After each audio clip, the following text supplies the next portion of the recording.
నమస్తే. నేను మీ కుప్ప పద్మిని. ఇన్నాళ్ళు మీ సపోర్ట్‌ని నాకందిస్తూ, మీ ప్రేమని నాకందిస్తున్న ప్రతి ఒక్కరికి కృతజ్ఞతలు. ఇప్పుడు చూడబోతున్న ఈ వీడియో కూడా ఖచ్చితంగా మీకు ఉపయోగపడుతుంది. లైక్, షేర్ అండ్ సబ్స్క్రైబ్ చేసి మీ ఇష్టాన్ని, అలాగే మీ సపోర్ట్‌ని నాకందించండి. అలాగే ఈ వీడియో పట్ల మీ అభిప్రాయాన్ని కామెంట్ సెక్షన్‌లో కామెంట్ చేసి నాకు తెలియచేయండి. నమస్తే. నమస్కారం. రేపటి విశిష్టతని ఇప్పుడు చూద్దాం. రేపు 9వ తారీఖు ఫిబ్రవరి నెల 2025వ సంవత్సరం ఆదివారం. శ్రీ క్రోధినామ సంవత్సరం ఉత్తరాయణం శిశిర ఋతువు ధనిష్ట కార్తె.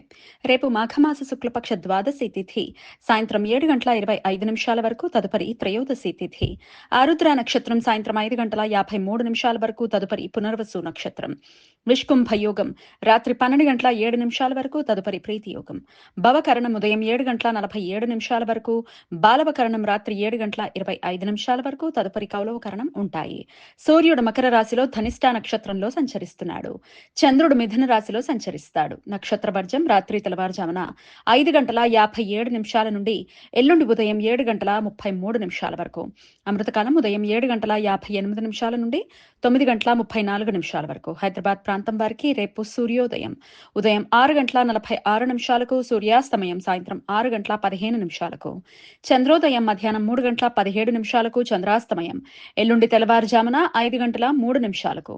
అభిజిత్ ముహూర్తం మధ్యాహ్నం 12:07 నుండి 12:53 వరకు. దుర్ముహూర్తం సాయంత్రం 4:43 నుండి 5:29 వరకు.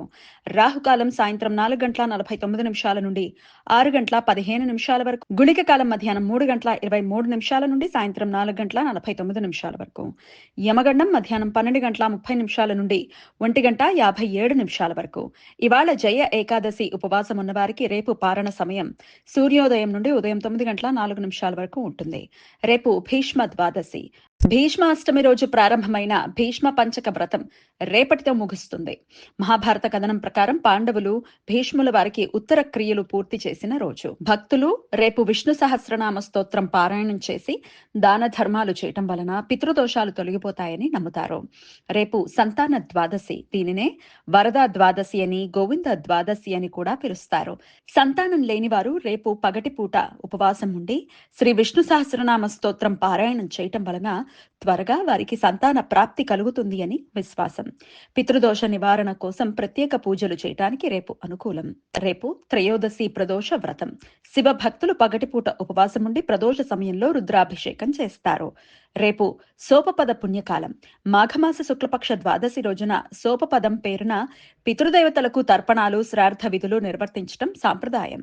ఆదివారం ద్వాదశి తిథి పునర్వసు నక్షత్ర కలయిక ఉండటం చేత త్రిపుష్కర యోగం రేపు సాయంత్రం 5:53 నుండి రాత్రి 7:25 వరకు ఉంటుంది. ఈ యోగ సమయంలో చేసే ప్రతి పని జీవితంలో మరలా 3 పర్యాయాలు చేయాల్సిన సందర్భాలు ఏర్పడతాయి. అందువలన ఈ సమయంలో ఎటువంటి తొందరపాటు, అశుభ నిర్ణయాలు తీసుకోకుండా జాగ్రత్తలు తీసుకోవాలి. ఈ సమయంలో బంగారం, వెండి, వజ్రాలు, స్థిరాస్తులు, వాహనాలు కొనుగోలు చేయడానికి అనుకూలం. కానీ ఈ సమయంలో న్యాయ, చట్టపరమైన చర్యలు తీసుకోవటానికి, చిన్న చిన్న అనారోగ్య లక్షణాలకు ఆసుపత్రిలో చేరటానికి, అప్పుల గురించి ప్రయత్నాలు చేయటానికి అనుకూలం కాదు. ఏకార్గళ దోషం ఇవాళ సాయంత్రం 6:07 నుండి రేపు సాయంత్రం 5:53 మధ్యకాలంలో ఏర్పడుతుంది. విష్కుంభ యోగం జరుగుతున్న సమయంలో రవిగ్రహం ధనిష్ట నక్షత్రంలో, చంద్రగ్రహం ఆరుద్ర నక్షత్రంలో సంచరించే సమయంలో ఈ ఏకార్కళ దోషం ఏర్పడుతుంది. ఈ దోష సమయంలో శుభకార్యాలు చేయడానికి అనుకూలం కాదు. రవి బుధ గ్రహాల సమాగమనం రేపు సాయంత్రం 5:49 ఏర్పడుతుంది. ధనిష్ట నక్షత్రం 2వ పాదం మకర రాశిలో ఈ 2 గ్రహాలు చేరువవుతాయి. 116 రోజులకు ఒకసారి ఈ సమాగమనం ఏర్పడుతుంది. కుజ చంద్ర గ్రహాల మధ్య సమాగమనం రేపు రాత్రి 1:05 ఏర్పడుతుంది. మిథున రాశిలో పునర్వసు నక్షత్రం 2వ పాదంలో వక్ర కుజ చంద్ర గ్రహాలు ఒకే ఉత్తర ఆరోహణ క్రమంలో సంచరిస్తున్నారు. కుజగ్రహానికి ఉత్తర ఆరోహణలో ఉత్తర దిశలో 46 నిమిషాల కోణ స్థితిలో చంద్రగ్రహం చేరువవుతుంది. ఈ 2 గ్రహాలు మన కంటికి రేపు సాయంత్రం 6:30 38 డిగ్రీల కోణ స్థితిలో ఉత్తర ఆకాశంలో కనిపించడం ప్రారంభమయ్యి రాత్రి 10:12 81 డిగ్రీల ఉత్తర ఆకాశంలో ఉచ్చ స్థితిని చేరుకుని రాత్రి 4:08 8 డిగ్రీల వాయువ్య ఆకాశంలో కనుమరుగవుతాయి. కుజగ్రహణం రేపు రాత్రి 11:39 నుండి రాత్రి 2:59 మధ్య కాలంలో ఏర్పడుతుంది. భూమి కుజగ్రహాల మధ్య చంద్రగ్రహం సంచరించే సమయంలో ఈ కుజగ్రహణం ఏర్పడుతుంది. భారతదేశంలో ఈశాన్య రాష్ట్రాలలో ఈ గ్రహణం కనిపిస్తుంది. రష్యా, చైనా, తూర్పు కెనడా, గ్రీన్లాండ్ దేశాలలో కనిపిస్తుంది. ఈ సమాచారాన్ని మనకు అందించిన వారు మేడికొండూరు విశ్వనాథ్ ప్రసాద్ గారు. ఆయనకు కృతజ్ఞతలను తెలియజేస్తూ నారాయణ స్మరణతో సమస్త సన్మంగళాని భవంతు. నమస్కారం.